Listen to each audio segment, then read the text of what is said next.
What up? I'm Bea and welcome to my channel. Today we're going to be doing something a little bit new and a little bit different. This is the first installment of the Terrible 20s video series. That's where you send me something going on in your life that you need advice on, that you need an outside opinion on, that you just kind of want to talk through, and we talk about it together. And the reason that I wanted to start doing this type of video as well is because your 20s are hard. You spend so much time looking at everybody else thinking they have it together, they know what they're doing. I'm the only one who's lost. Like, I should have done this with my life. I should have done that.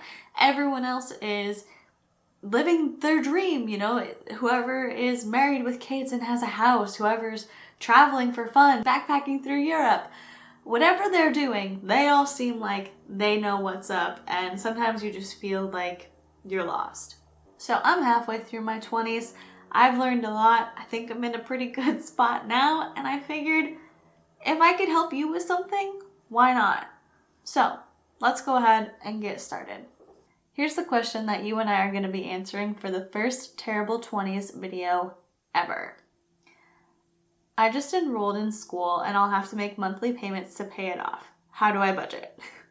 This is a huge deal. This is a huge question, and I love that whoever sent it in asked it, because I think that I kind of tend to think about money different than most people that I know.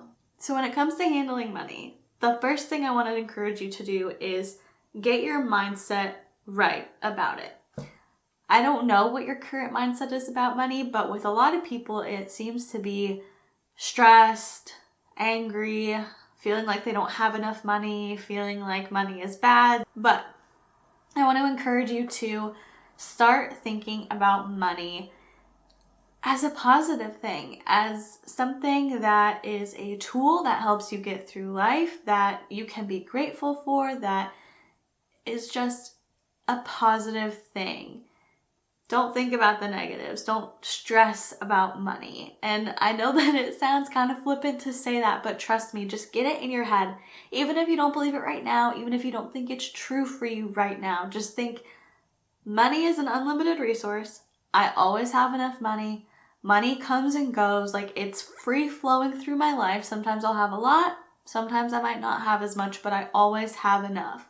Tackle that mindset first. Before you even start creating your budget, before you get into it, just remind yourself, I always have enough money. I'm grateful for all the money that I have. Money may come and go, but I always have enough.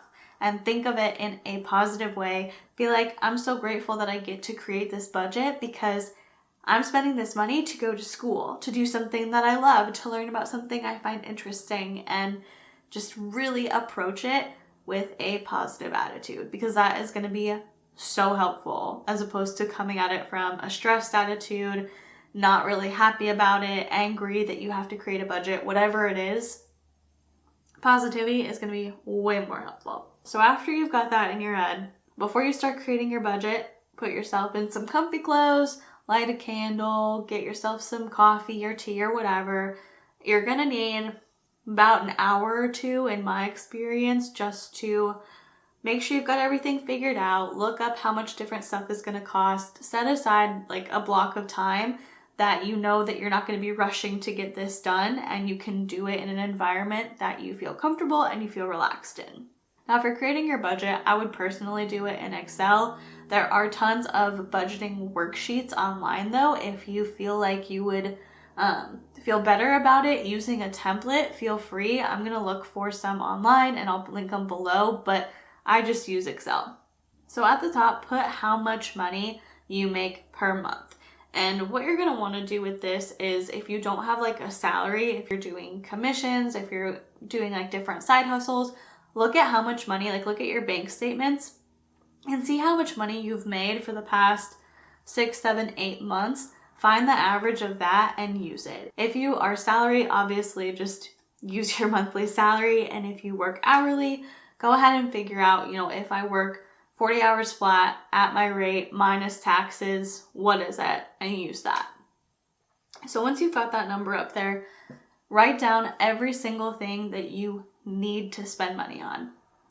rent, school payment, car payment, food, toiletries, electricity, other utilities, car insurance, phone, everything that you absolutely have to pay per month, put it on there, and then put how much money you need to go towards that. And then you're gonna subtract it all. If you do it in Excel, you can use the formula to subtract that from your total and see how much you have left over. If you don't have any money left over, there's two things you can do.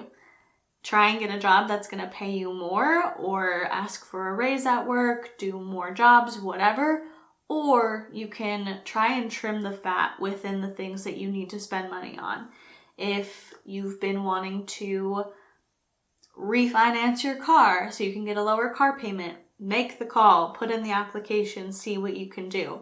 If you need to possibly consolidate some personal debt, put in an application for that. Try and get all of your credit card payments consolidated into one. If you look at your grocery budget and you're realizing that within that grocery budget you accounted for going out to eat 3 times per week, maybe reconsider that. There's always a place where you can save if you find that you don't have enough money within this basic budget. But if you do have money left over, you don't have to go ahead and reevaluate all of it. You can if you want, just to see like if there's anywhere you can save money, if there's anywhere that you can get a little bit of extra to spend on yourself, feel free. But with the money left over, I would encourage you then to figure out how much money you want to spend on yourself, how much money you want to save, and how much money you want to donate. So spending money on yourself, that is taking yourself to get a pedicure, to get froyo, to buy a new face mask, a new nail polish, whatever it is. Like that's money that you can spend on stuff that is just fun for you. Decide how much money you want to spend per month on stuff like that for yourself. Next, savings. Please, if you do not have a savings account, open one up. Save. Listen to me. Listen, come here. You need a savings account. It doesn't matter if you're not making as much money as you want, or if you don't feel comfortable putting money into savings. Put money in a savings account. Even if you are living paycheck to paycheck, you can put $5 in a savings account. Start small. Maybe you do have enough money and you're not worried about it, and that's easy for you. And if you are in that position, that's incredible. Don't be prideful with how much money you're making and think like, oh, I'm good, I don't need to save. Save. But if you are someone who is struggling with money, you feel like you don't have enough, things seem like they're going to be pretty tight once you've got this budget laid out, still, just start small. Because as life goes on and as you progress and you start taking in more and more money, what you do with the little, you're going to do with the big. So start that little savings account now. Like I said, even if it's $5, put it in there consistently, because 1, over time it will grow, and 2, it starts that habit. So that way, eventually you can be putting hundreds of dollars per week in savings, and you can actually start saving up for some pretty cool stuff. And here's the thing, in December of 2019, this organization called GOBankingRates published the results of a survey that they did on American saving habits, and they showed that 69% of people who took the survey have less than $1,000 in a savings account. And almost half of them, 45% of them, said that they have $0 in savings. That's crazy. It's just crazy. Speaking from personal experience, if something happens, if we have a water leak or something breaks in the house or we have an emergency that we have to travel for, something like that, it feels so good to know that I have the money and that in that stressful situation, the money is not going to be a factor. I don't have to add that to something that I'm worried about because we've got it in savings. Plus, once you get that general savings in order, then you can start saving for extra stuff too. You can start putting money into a gift fund, you can start doing a vacation fund, and it won't be so hard to build those up because you've already been practicing it with your general savings account. And now for the donation part. You don't have to do this. You don't have to do anything I'm telling you to do, but I think it's really important, and I recognize that this is like the most foreign part of talking about a budget, because it's weird to think, why am I setting aside money to spend on things that are not for me? And I get it. But studies have shown that giving money and like volunteering your time, volunteering your money, spreading the wealth is good for you. Like it makes you feel happy. It releases endorphins. It feels good.